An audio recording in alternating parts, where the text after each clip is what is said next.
नमस्कार दोस्तों, स्वागत है आप सबका। आइए आज की इस सेशन में हम बात करेंगे कि हमारे संविधान के निर्माण के समय हमारे संविधान की प्रमुख समितियां कौन सी थी। वैसे तो कहा जाता है कि 25 से ज़्यादा छोटी समितियां और 8 बड़ी समितियां थी। इन्हीं 8 बड़ी समितियों की सहायता के लिए छोटी छोटी समितियां बनाई गई। जैसे ही हमारे संविधान को बनाने के लिए कैबिनेट मिशन के कहने पर संविधान सभा का गठन किया गया और पहली बैठक हुई, तारीख थी 9 दिसंबर 1946।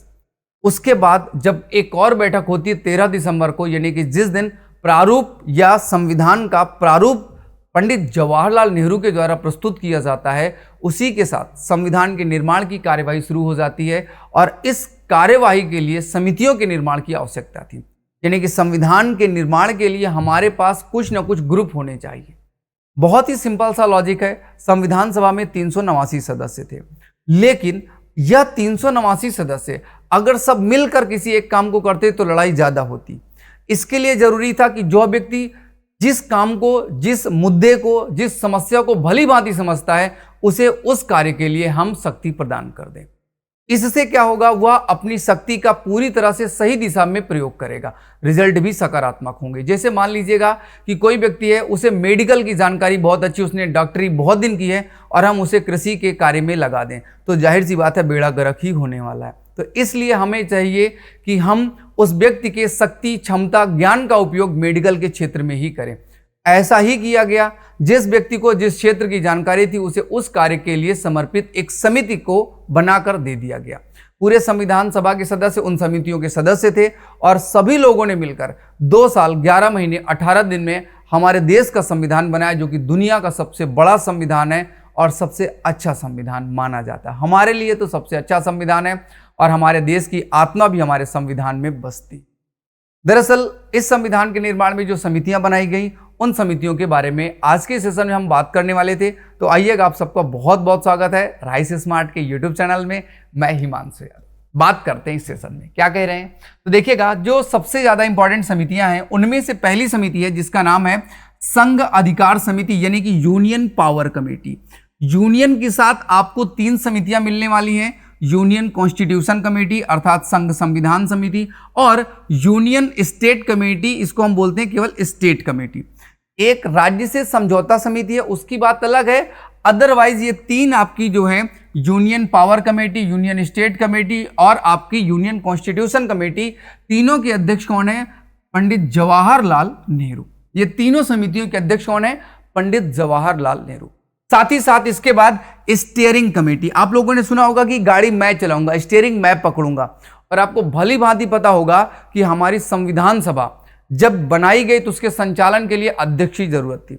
पहले दिन अस्थायी अध्यक्ष थे डॉक्टर सच्चिदानंद सिन्हा, लेकिन 11 दिसंबर को हमारे संविधान सभा के वास्तविक स्थायी अध्यक्ष चुने गए पंडित जवाहरलाल नेहरू।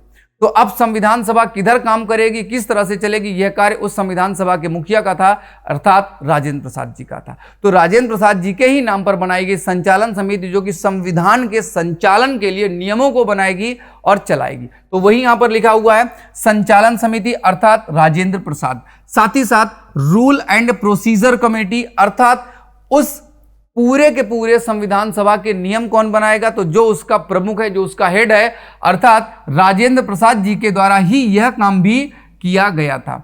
एक और चीज याद रखेंगे, फ्लैग कमेटी के बारे में बहुत बच्चों को कंफ्यूजन होता है। तो देखिएगा, अगर कभी कॉन्स्टिट्यूशन में फ्लैग कमेटी की बात आती है तो याद रखेंगे राजेंद्र प्रसाद आंसर है। केवल फ्लैग कमेटी आएगा, उसमें कॉन्स्टिट्यूशन नहीं लिखा होगा, उसमें एडहॉक शब्द का प्रयोग नहीं होगा, अर्थात तदर्थ शब्द का प्रयोग नहीं होगा, तो उसके अध्यक्ष होंगे जगन्नाथ दास, भगवान नाथ दास कृपलानी, यानी कि JB कृपलानी होंगे उसके सही आंसर। फिलहाल अगर एडहॉक लिखा है यानी कि तदर्थ लिखा है तो उसके अध्यक्ष होंगे राजेंद्र प्रसाद। हमारा जो तिरंगा झंडा है उसका निर्माण पिंगली वेंकैया के द्वारा किया गया और इसे हमारे देश ने, संविधान सभा ने 22 जुलाई 1947 को तिरंगा झंडे को अपना लिया था। फिलहाल एडहॉक फ्लैग कमेटी आपका राजेंद्र प्रसाद हो गए। और ऑर्डर ऑफ बिजनेस कमेटी यानी कि व्यापार समिति कन्हैयालाल मणिकलाल मुंशी यानी कि KM मुंशी जी के द्वारा उनके सानिध्य में बनाई गई थी। इसके बाद बात करेंगे advisory committee on fundamental plus minority committee, यानी कि सलाहकार के साथ साथ आपकी मूल अधिकार जो समिति थी, इसके अध्यक्ष थे, नाम है सरदार वल्लभ भाई पटेल। वल्लभ भाई पटेल के पास इसके अलावा एक और जिम्मेदारी थी, राज्यों से समझौता करने की। हालांकि वह काम हमारे आजादी के साथ थोड़े से पहले शुरू हो गया था, और राज्यों के समझौते के लिए जो समिति बनाई गई थी उसमें वीपी मेनन इनके सलाहकार थे, और स्वयं सरदार वल्लभ भाई पटेल भी थे, और उस टीम के मालिक थे जिनका नाम था, यानी कि भारत के अंतिम यूरोपीय governor general Lord Mountbatten. Lord Mountbatten, Sardar Vallabhbhai Patel, VP Menon ने मिलकर राज्यों से समझौता किया कौन भारत में देशी रियासतें शामिल होंगी। इसके साथ माइनॉरिटी सब कमेटी, यह भी एक उप समिति थी, और इसके अध्यक्ष थे एच.सी. मुखर्जी, यानी कि हरेंद्र कुमार मुखर्जी। हरेंद्र कुमार मुखर्जी अल्पसंख्यक समिति से संबंधित थे, प्लस ड्राफ्टिंग कमेटी। सबसे ज्यादा क्वेश्चन अगर पूछा जाता है समितियों से तो पूछा जाता है प्रारूप समिति से। दरअसल प्रारूप समिति का गठन 29 अगस्त 1947 को हुआ था, जिसके अध्यक्ष बाबा साहब बी.आर. अम्बेडकर। इस समिति का जब गठन किया गया तो इसके पहले हमारा संविधान बन गया था, और उसे दोबारा चेक करने के लिए, जांचने के लिए, सुधार करने के लिए, उसकी कमियों को दूर करने के लिए प्रारूप समिति का गठन किया गया। और इस प्रारूप समिति में बाबा साहब की सहायता के लिए कुछ और सदस्य भी रखे गए, जिनमें से आपको नाम मिलेगा टी.टी. कृष्णमाचारी, यानी कि डी.पी. खेतान, एन. गोपाल स्वामी अयंगर, साथ ही साथ आलादी कृष्ण स्वामी अयंगर, एम. सादुल्ला, बी.एल. मित्र और के.एम. मुंशी। नाम यहां पे अगर आप देखेंगे थोड़े से ज्यादा हैं, क्योंकि एक व्यक्ति का डेथ हो गया था और एक व्यक्ति ने रिजाइन कर दिया था। इस वजह से इस तरह से आपके संविधान सभा के समय संवैधानिक समितियों का गठन किया गया था, और इनके द्वारा ही मूलतः ओरिजिनली आपके देश का संविधान निर्मित किया गया था। तो आज के लिए मुझे आज्ञा दीजिएगा, फिर आऊंगा बेहतर चीज लेकर। आपके एग्जाम में जो क्वेश्चन बार बार पूछे जाते हैं वही लेकर आऊंगा। तब तक के लिए वीडियो पसंद आया है तो लाइक जरूर करें, दोस्तों के साथ शेयर करें, और पहली बार आए हैं तो चैनल को सब्सक्राइब करें। हमारा आर्टिकल का सीरीज भी चलता है, उसे भी जरूर देखिएगा। जय हिंद, जय भारत।